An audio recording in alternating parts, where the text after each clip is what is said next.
Ito po yung karugtong ng pinag-uusapan natin patungkol sa kung sino yung the best president. Si ex-president Marcos po ba o si ex-president Duterte? Alam ko sasabihin nyo si ex-president Marcos kasi matalino. Bagamat si Duterte ganun din, kinilala niya rin siya na mas matalino talaga. Kasi pag nagsalita, walang binabasa nakopy. Si Duterte walang binabasa. Kaya lang si Duterte pag nagsalita, lahat ng tao, lahat ng Pilipino nakikinig. Bakit?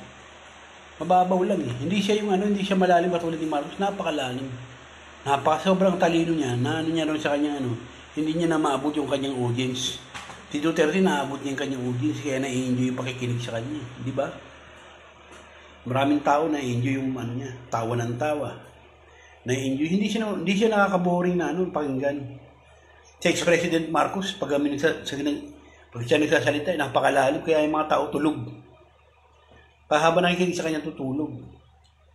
So, hindi niya naabot talaga yung goal para masaksak sa utak ng mga Pinoy kung anong dapat niya, yung sinasabi niya. Siya nagsasalita, may hinahaluan niya ng joke. Kaya nakuha yung attention ng mga tao. Pero seryoso siya kahit na may joke yung kanya sinasabi. Seryoso siya. Ganun po magsalita si ex-president Duterte. Kaya mas magaling siya para sa akin.